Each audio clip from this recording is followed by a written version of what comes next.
आकाशवाणी दिल्ली प्रस्तुत करता है खेल गतिविधियों पर आधारित साप्ताहिक कार्यक्रम स्पोर्ट्स पल्स। भारत 2-1 से जीत गया। भारत विश्व hockey champion. History made in Tampere. Hima Das has done it. India win by 137 runs. They go 2-1 up in the series. Sports pulse. Hello hi नमस्कार, नए साल की शुभकामनाओं के साथ स्वागत है आप सबका स्पोर्ट्स पल्स के नए अंक में। मैं हूं संजय अग्रवाल और मेरे साथ हैं जाने माने खेल पत्रकार राकेश थपलियाल। राकेश, आपका स्वागत है। धन्यवाद संजय। इस अंक में हम बात करेंगे भारत और श्रीलंका के बीच खेले जाने वाली T20 श्रृंखला के बारे में, इसके अलावा खेलो इंडिया यूथ गेम्स के बारे में, 2020 ईयर में खेलों का क्या आकर्षण रहेगा, क्या क्या मुख्य स्पोर्टिंग इवेंट्स हैं और कुछ और बातें खेलों की। लेकिन शुरुआत करते हैं, 2020 साल है 2020 क्रिकेट से। भारत और श्रीलंका के बीच T20 की सीरीज होने वाली है बहुत ही जल्द, कल से शुरू होने वाली है, जिसमें 3 मैच खेले जाएंगे। पहला मैच खेला जाएगा गुवाहाटी में 5 तारीख को, दूसरा मैच 7 तारीख को इंदौर में, 10 तारीख को पुणे में। और इस सीरीज के लिए भारत की तरफ से रोहित शर्मा को रेस्ट किया गया है, शिखर धवन और जसप्रीत बुमराह को लाया गया है राकेश। और अगर पिछला रिकॉर्ड देखें तो 2008 के बाद से भारत ने श्रीलंका से 16 सीरीज जीती हैं लगातार। और T20 की बात करें तो पिछली 6 में से 5 भारत ने जीती हैं और 2009 में एक ड्रॉ रही थी। यानी पूरी तरह से दबदबा रहा है भारत का श्रीलंका के ऊपर। इस बार कुछ बदलाव आने की स्थिति है? देखिए, मुझे नहीं लगता, क्योंकि भारत को उसके घर में T20 मैच में हराना, वो भी श्रीलंका जैसी टीम के लिए जिसका रिकॉर्ड इतना खराब रहा, और टीम वो थोड़ी सी बिखरी हुई टीम है। एंजेलो मैथ्यूज को देखिए आप, 18 महीने के बाद लेके आए। अगस्त 2018 में उन्होंने मैच खेला था। उनके जो तेज गेंदबाज है इनवन प्रदीप, वो इंजर्ड चल रहे हैं, वो टीम का हिस्सा है नहीं। और इस समय जो मौसम है उसका कैसे श्रीलंका की टीम लाभ उठाएगी, ये बड़ी बात होती है। क्योंकि भारत में इन दिनों जब क्रिकेट होती है तो आप देखें ओस एक बड़ा फैक्टर हो जाता है रात के मैचों में। और T20 के अंदर जब जसप्रीत बुमराह जैसा हमारा तेज गेंदबाज आएगा, बल्लेबाज तो छोड़ दीजिए, आपने बता ही दिया कि रोहित टीम में नहीं है, उनको रेस्ट दिया गया, मोहम्मद शमी भी नहीं है, तो आप इससे अंदाजा लगा सकते हैं कि श्रीलंका को हम किस तरह से आंक रहे हैं। जो असेसमेंट की गई है उसमें श्रीलंका की टीम को बहुत हाई एस्टीम में रख नहीं सकते, क्योंकि मैचों का भी रिकॉर्ड देखें तो 16 मैच हुए हैं, उसमें से 11 भारत जीता है उनसे T20 के। और ये साल जो है T20 वर्ल्ड कप का साल है, तो फटाफट भारत को मैच खेलने हैं। 3 इनसे खेलेंगे, फिर 5 न्यूजीलैंड में जाकर खेलने। पहली बार ऐसा होगा 5 T20 मैचों की सीरीज जो है भारत खेलने जा रहा है। तो सबकी निगाहें T20 पे लगी हुई है। बड़ा इंपॉर्टेंट होगा श्रीलंका के लिहाज से भी, और भारतीय लिहाज से देखिए हिटमैन रोहित शर्मा होंगे नहीं, लेकिन विराट कोहली, उनकी रनों की दोनों की बराबरी है, 1 रन बनाते ही वो उनके रनों के रिकॉर्ड को पीछे छोड़ देंगे T20 के अंदर। तो रनों की बारिश होगी और बुमराह की जो गेंदबाजी है उस पे निगाहें होंगी। वो हमें दिखाएगा कि वर्ल्ड कप के अंदर हमारा क्या रहेगा। बुमराह यहाँ इतने लंबे समय के बाद अब वापसी कर रहे हैं टीम में, चोटों से उबरने के बाद, वो किस तरह के गेंदबाज हैं। तो मुझे लगता है कि पहले कभी टो क्रशर माना जाता था लसित मलिंगा को T20 का खास तौर पे, और आज जो है बुमराह जब आएंगे तो दोनों का मुकाबला देखने को मिलेगा कि वो कैसा करते हैं, हमारे कैसे करते हैं। बल्लेबाजी लाइनअप हमारी बहुत अच्छी है। शिखर धवन, आपने कहा जैसे उनकी वापसी हो रही है, वो रणजी ट्रॉफी में सेंचुरी बना के पूछना चाहूंगा कि रणजी ट्रॉफी में सेंचुरी बनाई बेशक, लेकिन क्या आपको लगता है, जो क्रिकेट समीक्षक हैं वो भी कहते हैं कि शिखर धवन को जरूरत से ज्यादा मौके मिल रहे हैं, क्या ये आपको सही लगता है? देखिए, मौके तो तमाम सभी खिलाड़ियों को मिलते हैं, वो एक अलग बात है, लेकिन शिखर धवन जिस क्लास के खिलाड़ी हैं, ओवरऑल प्रदर्शन देखा जाता है कि 1-2 सीजन आप कैसा करते हैं। तो आप टीम की रीढ़ बने हुए, बीच में चोटों की वजह से आप बाहर होते हैं। तो मुझे लगता है कि शिखर धवन ने रणजी ट्रॉफी में भले ही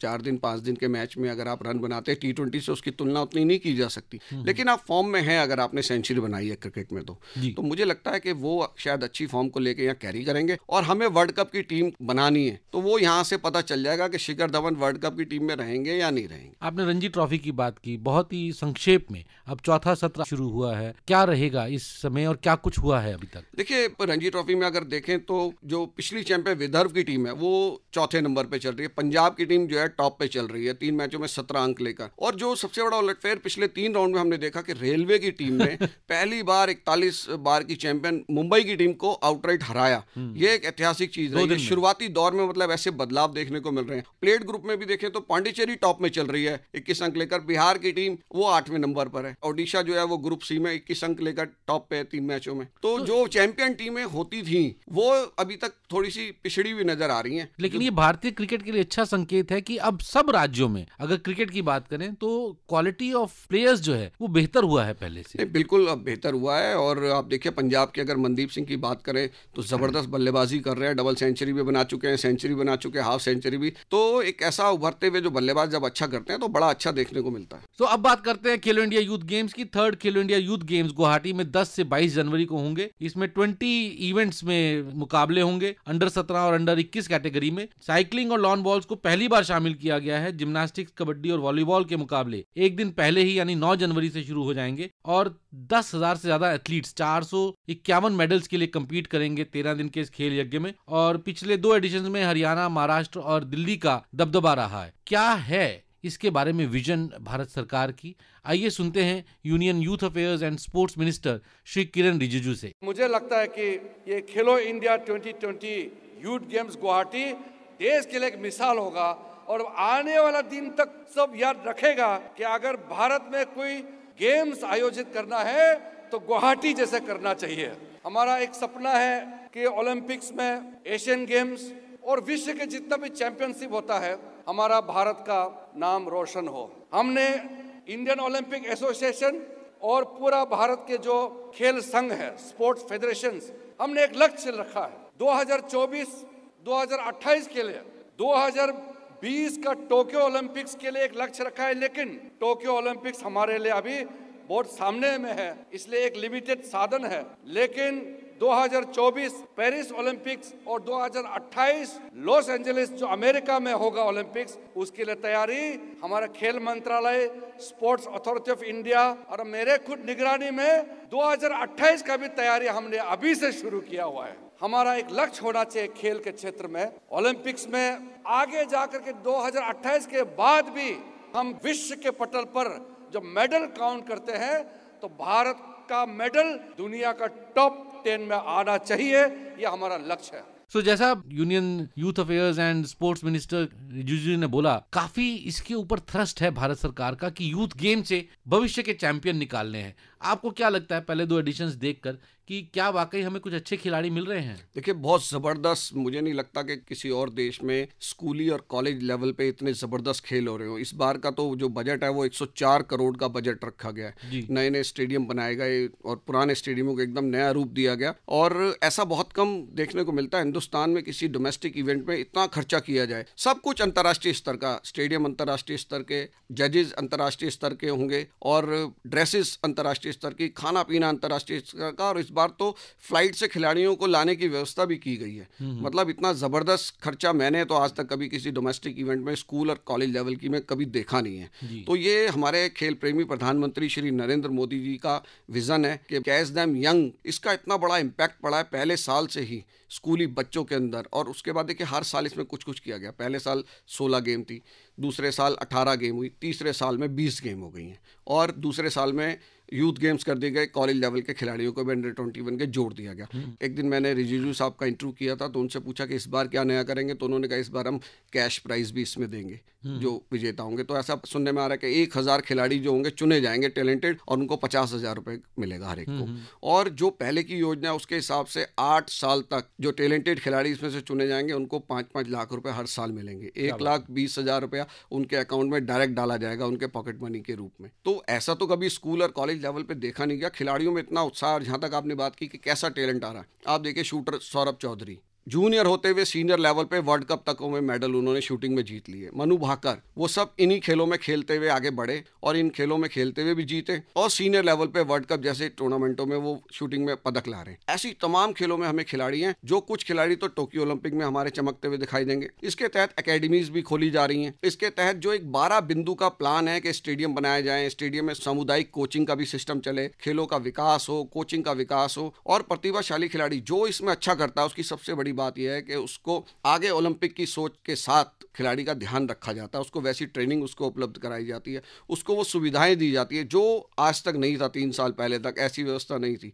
कि स्कूल और कॉलेज स्तर के खिलाड़ियों को ऐसी सुविधा मिले। तो ये बहुत बड़ी योजना हमारी बनी हुई है और ये अगले 10 सालों में आप देखेंगे कि खेलो इंडिया में चमकने वाले खिलाड़ी जो यहाँ पदक जीत रहे हैं वो ओलंपिक में मेडल दिलाते हुए नजर आएंगे। इस साल का सबसे बड़ा स्पोर्टिंग इवेंट है, टोक्यो में होगा 24 जुलाई से 9 अगस्त। भारत की महिला और पुरुष हॉकी टीम ने क्वालिफाई कर लिया है। मैरी कॉम ने पहले ही क्वालिफाई कर लिया था, लेकिन निखत जरीन के साथ उनका जो मैच हुआ उसके बाद वो पक्का हो गया कि हाँ मैरी कॉम ओलंपिक में जा रही हैं। क्या आशा है ओलंपिक में? देखिए, पिछले ओलंपिक में हमने 2 पदक जीते थे सिर्फ, पीवी सिंधु और साक्षी मलिक पहलवान। दोनों ने अपनी तरह से एक तरह से इतिहास रचा था। वो बैडमिंटन में एकल में जीतने वाली पहली महिला खिलाड़ी थी जिसने रजत पदक जीता, और साक्षी मलिक पहली पहलवान बनी जिन्होंने जीता। पुरुष खिलाड़ियों ने बड़ा निराश किया था हमारा, लेकिन इस बार हम देखे कि पीवी सिंधु वर्ल्ड चैंपियन के रूप में ओलंपिक में जाएंगी। लेकिन वर्ल्ड चैंपियनशिप के बाद से उनका प्रदर्शन जो है वो उतना अच्छा रहा नहीं है, तो इसलिए बहुत ज्यादा अपेक्षा करना भी मुझे लगता है शायद उनके साथ अन्याय होगा। नहीं, देखिए, ये चीजें उनसे पूछी गई हैं। उन्होंने कहा है कि पूरा साल होता है, इतने टूर्नामेंट्स होते हैं, हार जीत चलती रहेगी, लेकिन वो एक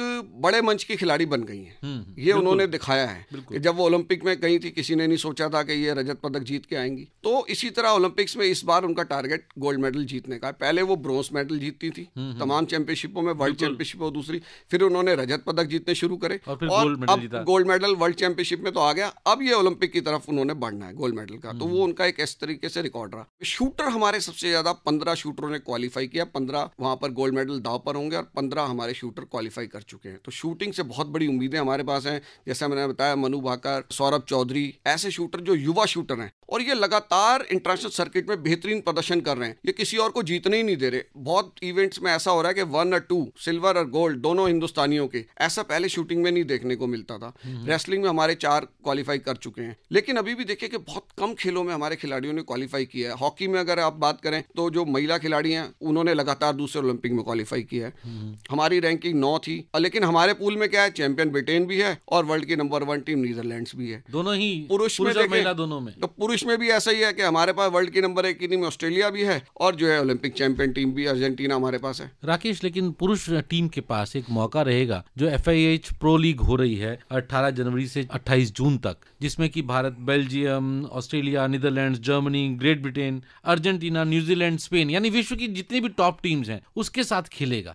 तो ये एक अच्छा मौका रहेगा ओलंपिक की तैयारी का। नहीं, बिल्कुल अच्छा मौका रहेगा। जितने आप इंटरनेशनल मैच खेलें अच्छा, लेकिन क्या होता है कि दूसरी टीमें क्या अपनी बेस्ट टीम इसमें भेजेंगी, ये भी एक बड़ी चीज है। क्योंकि लोगों का आप देखेंगे कि ओलंपिक मेडल से बड़ी मुझे नहीं लगता कि कोई चीज मानी जाती है। तो ये प्रो लीग, दूसरे वर्ल्ड कप्स वगैरह, इसको इतनी तवज्जो छोड़ सकते हैं। ओलंपिक मेडल के लिए तैयारियां करनी है। और हमारा क्या होता है कि हमारी अमूमन बेस्ट टीम खेलती है, तो मुझे लगता है कि एक्सपीरियंस अच्छा मिलेगा। जो युवा खिलाड़ी हैं उनके लिए फायदेमंद रहेगा और जितना हम खेलें तो उतना अच्छा रहेगा। लेकिन फिर इसमें थोड़ा सा डर रहता है कि इंजरी वगैरह ना हो, क्योंकि वक्त देखिए बहुत कम बचा है। हमें फिटनेस लेवल भी अपना बड़ा हाई रखना है। ओलंपिक में तो बिल्कुल एकदम समझिए आपके बड़े हाई क्लास जो मुकाबले होंगे वहां पर, और उसका जो प्रेशर होता है ओलंपिक का, आप उसको समझ सकते हैं कि वो भी बहुत ज़बरदस्त होता है। ना केवल वहाँ खेलते हुए बल्कि हिंदुस्तान में इतने करोड़ों लोग, हॉकी की तरफ सबकी निगाहें रहती हैं। 8 बार के हम इसमें वर्ल्ड चैंपियन हैं, तो सबकी निगाहें उसके ऊपर रहती हैं। तो एक बार युवा पीढ़ी की ये तमन्ना होगी कि इस बार हम ओलंपिक में एक बार कम से कम मेडल लेने की फिर से शुरुआत हमारी हो जाए। बिल्कुल, और सिर्फ टीम की नहीं, 135 करोड़ भारतवासी खेल प्रेमी जो हैं उन सबकी दुआएं उनके साथ होंगी, सबकी कामनाएं, सबकी आशाएं उनके साथ जुड़ी हुई होंगी। अब चलते चलते अपने श्रोताओं को एक क्रिकेट की जानकारी और दे दें कि बॉक्सिंग डे टेस्ट मैच जो था ऑस्ट्रेलिया और न्यूजीलैंड के बीच, वो ऑस्ट्रेलिया ने 296 रन से जीत लिया। सिर्फ 2 वाक्यों में राकेश क्या कहेंगे इस टेस्ट मैच के बारे में? देखिए, ऑस्ट्रेलिया का कोई मुकाबला नहीं है और बहुत जबरदस्त टीम लय में चल रही है। स्टीव स्मिथ बहुत जबरदस्त फॉर्म में चल रहे हैं, बहुत जबरदस्त टीम पूरी फॉर्म में चल रही है। तो उसके आगे मुझे नहीं लगता कि न्यूजीलैंड उनके मुकाबले में कुछ है। तो स्पोर्ट्स पल्स में आज सिर्फ इतना ही। अगले अंक में खेलों की जानकारी लेकर, खेलों की धड़कन के साथ एक बार फिर हाजिर होंगे। इस अंक के लिए मैं संजय अग्रवाल, अपने साथी राकेश थपलियाल और प्रोड्यूसर शाहनवाज खान के साथ आपसे विदा लेता हूं। नेक्स्ट एडिशन में फिर से मुलाकात होगी, तब तक के लिए नमस्कार। भारत 2-1 से जीत गया। भारत विश्व hockey champion. History made in Tampere. Hima Das has done it. Sports pulse. अभी आप आकाशवाणी दिल्ली से सुन रहे थे खेल गतिविधियों पर आधारित साप्ताहिक कार्यक्रम स्पोर्ट्स पल्स।